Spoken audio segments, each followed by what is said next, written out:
और दोस्तों, कैसे हैं आप सब। आज हम चलेंगे अपने नेक्स्ट टॉपिक की तरफ, वो है लाभ तथा हानि, जिसको हम इंग्लिश में प्रॉफिट एंड लॉस कहते हैं। ठीक है, इसमें कुछ क्या है, नियम है। क्या है इसमें, कुछ नियम है, जो नियम हम आपसे साझा करेंगे। क्या है, ठीक है, चलिए देखते हैं। नियम नंबर फर्स्ट क्या कहता है आपका कि क्रय मूल्य। क्रय मूल्य सबसे पहले हम यहाँ पर बताकर भी देख लेते हैं और आपको यहाँ पर दिखा देते हैं। जैसे है, जिस मूल्य पर कोई वस्तु खरीदी जाती है। अगर कोई आप मूल्य किसी वस्तु को खरीद रहे हैं जिस मूल्य पर, उसको हम क्रय मूल्य कहते हैं। वह मूल्य इस वस्तु का क्या कहलाता है, क्रय मूल्य। ठीक है, मतलब खरीदी गई वस्तु का मूल्य ही क्रय मूल्य है। ठीक है, सिंपल सा भी बता रहा है कि क्रय मूल्य मतलब जो खरीदा जा रहा है, ये हो गया।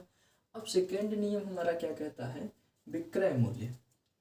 अब जब क्रय मूल्य समझ गए, अच्छा एक बात आप ध्यान रखिएगा कि बहुत सारे लोग, हमने कई बार देखा है कि क्रय और विक्रय में ही कंफ्यूजन लाते हैं। विक्रय को सोच लेते हैं बिकने वाला, कुछ लोग शार्ट बनाते हैं, तो ऐसा कुछ नहीं है।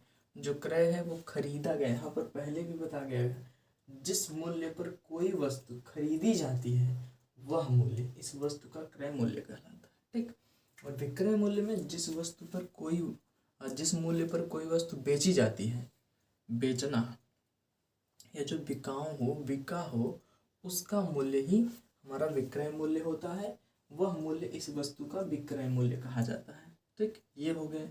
अब हमारा कुछ ऐसे होते हैं, जैसे यहाँ पर देखिए, अगर आपको लाभ निकालना है, लाभ मतलब आपको प्रॉफिट निकालना है, तो सबसे पहले आप विक्रय मूल्य, यानी विक्रय मूल्य में हमने बता दिया जो मतलब जो क्या हुआ, बेचा हुआ मूल्य है। मतलब जिस वस्तु को आप बेचने पर लगा रहे हैं, ना कि खरीदने पर।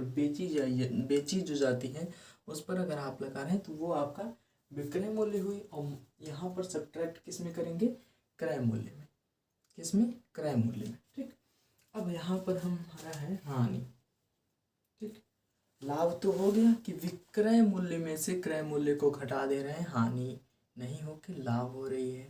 अब यहाँ पर क्या है, क्रय मूल्य में से विक्रय मूल्य को घटा दे रहे हैं तो हमारी हानि हो जा रही। अरे भैया एक बात बताओ, कोई वस्तु हम अगर बेचने वाले मूल्य से क्रय मूल्य यानी खरीदने वाला मूल्य घटाते हैं तो हमारा लाभ तो होगा, क्योंकि बेचने के बाद जो खरीदा वो घटा जा रहा है। लेकिन यहाँ पर क्या है, जो खरीदा गया है, जो वस्तु खरीदी, क्रय मूल्य मतलब खरीदा हुआ मूल्य पर माइनस क्या हो रहा है, विक्रय मूल्य, तो आपका जस्ट होगा, हानि हो जाएगी। जस्ट अपोजिट वही लाभ का हानि। ठीक, यहाँ पर कुछ नोट हैं, इसको देखिए क्या कह रहा है। लाभ अथवा हानि सदैव क्रय मूल्य पर गिने जाते हैं। एक बात ध्यान रखिए, जब आपको किसी वस्तु का क्रय मूल्य, विक्रय मूल्य, इन सब को छोड़ के जब आपको लाभ तथा हानि निकालना हो, लाभ निकालना हो फिर भी वो बटे में क्या रहेगा, क्रय मूल्य। हानि निकालना हो तो भी क्रय मूल्य। ठीक है, यही ये बात समझाना चाहता है कि सदैव क्रय मूल्य पर गिने जाते हैं। किस पे गिने जाते हैं, क्रय मूल्य पर। ठीक है, अब यहाँ पर पांचवा देखिए क्या है, यदि क्रय मूल्य, ठीक है, बराबर आर यक्स, ठीक है, तथा लाभ बराबर 20%, तो विक्रय मूल्य क्या हो जाएगा आपका, आर यक्स का 120%। आप समझ लीजिए क्रय मूल्य यक्ष है, यक्ष बराबर आप 100 मान सकते हैं। अगर विक्रय मूल्य 20% है तो यक्ष का 120% हो जाएगा। ठीक है, 100 में 20 जोड़ देंगे, 120 हो जाएगा।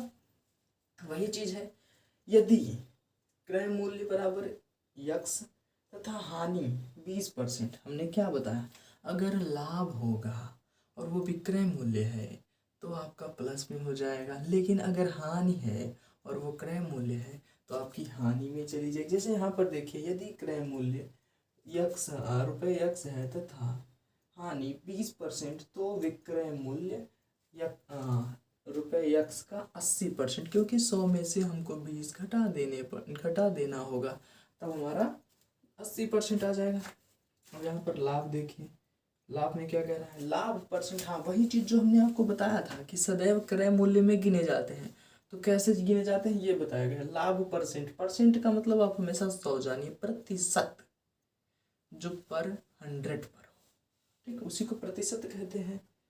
लाभ बटा क्रय मूल्य मल्टीप्लाई 100 हो गया आपका लाभ परसेंट। ठीक है, तथा हानि परसेंट निकालने के लिए आपको कुछ नहीं करना, बस जहाँ लाभ है वहीं पर हानि कर दीजिए, आपका निकल कर आ जाएगा। जैसे लाभ हानि परसेंट बराबर हानि बटे क्रय मूल्य मल्टीप्लाई 100, आपका हानि परसेंट हो गया। हमको लगता है आपको ये वीडियो बहुत अच्छा लगा होगा। Thank you. और कैसा लगा लाइक करें, कमेंट करें और दूसरों को शेयर करें, ताकि ये पार्ट फर्स्ट का नियम सबको पता चले। जब हम सवाल बताएंगे तो वहाँ आपको अच्छी तरीके से समझ में आना चाहिए। Thank you.